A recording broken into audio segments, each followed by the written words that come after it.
Hi everyone, welcome to another Tribe podcast. We've been doing a series of these around, what digital looks like with everything that's going on in the world in the last 12 months. It's a very different place, and also looking forward to the rest of 2021. What's that going to look like? We're joined today by our good friends Ampliance and John Williams. John, hi, welcome. Do you want to give us a quick overview of Ampliance and an introduction for yourself? Yeah, sure. Hi, I'm John Williams. I'm CTO at Amplience. Been with Amplience nearly 10 years.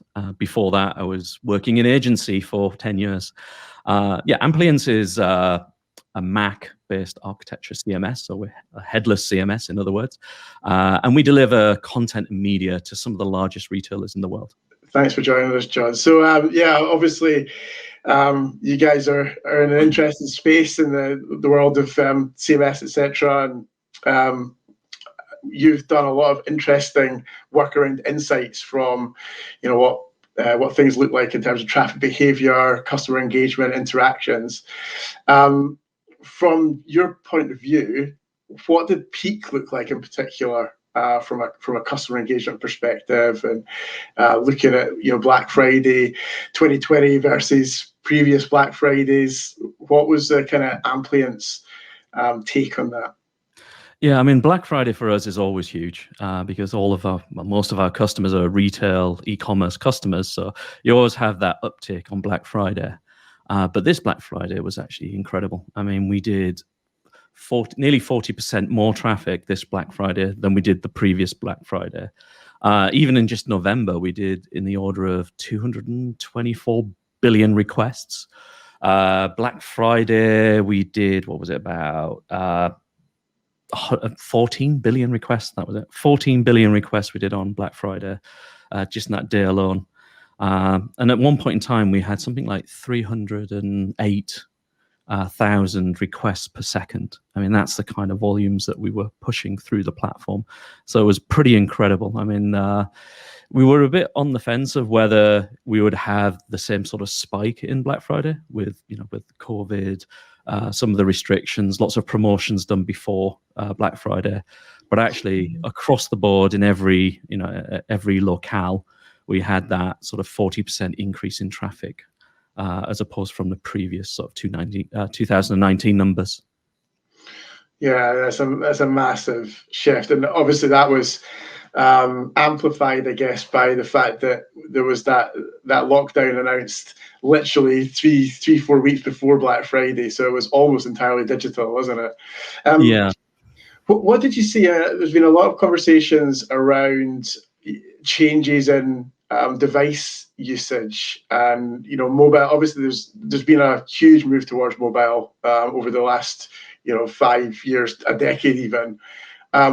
Did you see much of an impact to that kind of demographic because of people being at home more, that kind of thing? Yeah, so it's actually quite interesting because normally we have been seeing mobile sort of traffic, and when I mean mobile, I mean sort of both tablet and mobile, sort of mobile web traffic increasing every year, sort of ticking up. I think we last year reached nearly 70%, so like 68% of traffic was through a mobile web, right? And then this year, you'd expect it to probably be more again, but it wasn't actually. What actually happened was the reverse.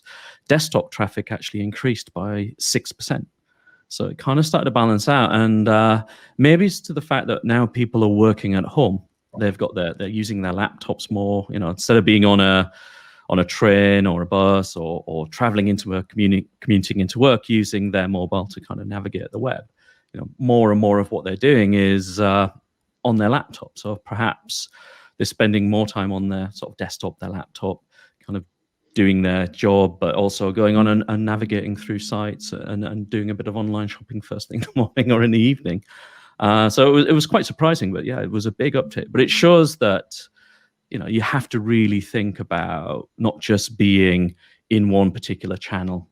You have to think about not just being be mobile first, but don't be mobile only, I think is the thing. You've got to kind of really understand that customers will be moving across these various channels.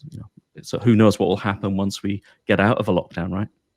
That's the trick. I was going to ask you, what's the view, and how are online retailers going to have to respond and predict that behavior?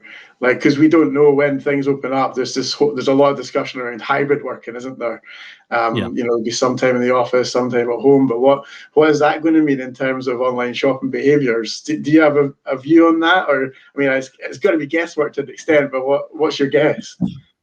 Yeah, so when we looked at the numbers for the summer last year, we had, if you remember, I think the restrictions dropped off in the summer. So that was, and then they kicked back on again in November, I think. So we had that period of time when there's kind of a transition.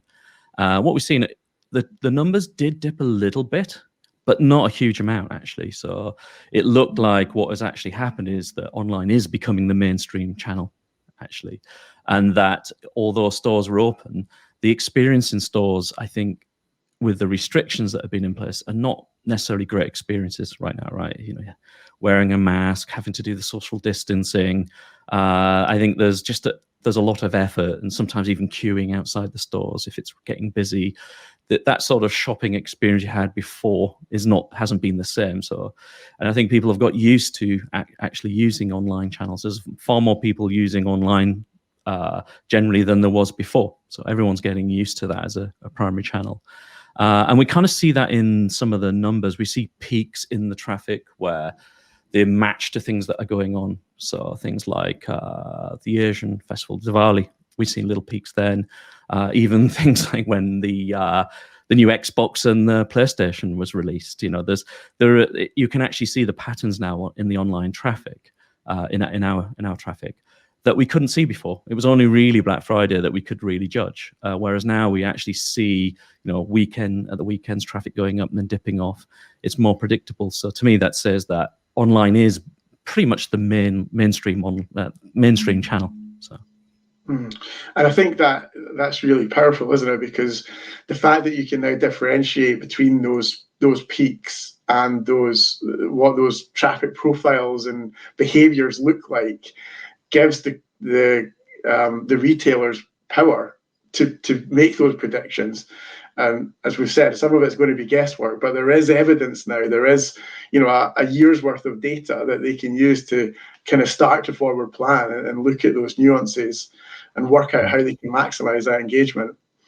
And I guess there's got to be a shift as well. You touched on it there around the in-store versus online.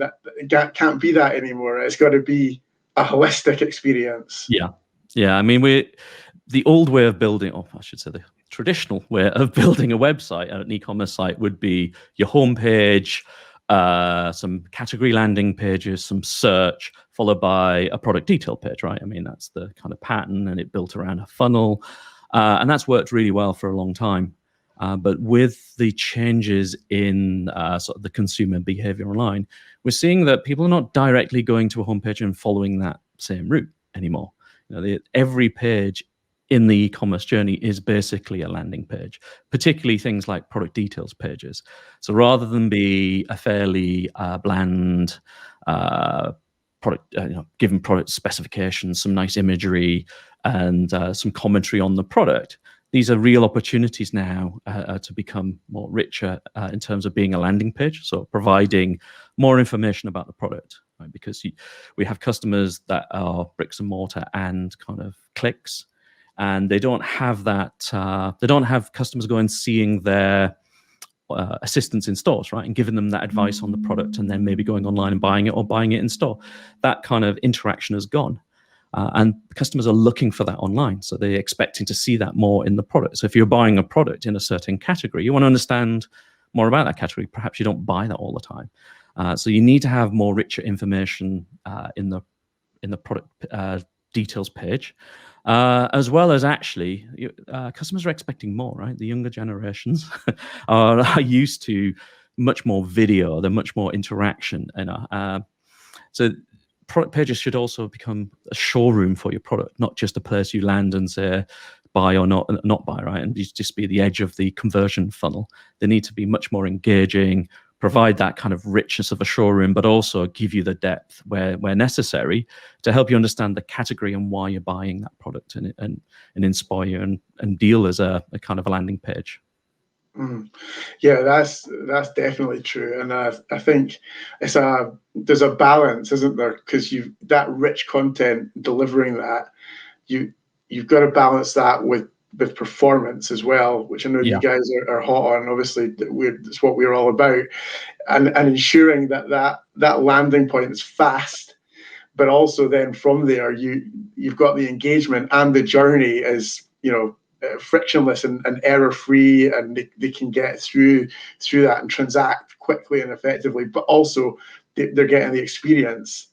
That's quite a challenge, isn't it? There's a lot of things to consider, and I guess different teams as well within the organization that you need to have on the same page about, both those things are incredibly important. The experience in terms of the richness and the speed and flow from a customer's perspective. Yeah, I mean, there's lots of ways of dealing with that. So from a media perspective, we have our service delivers media in any shape, size, or form you want.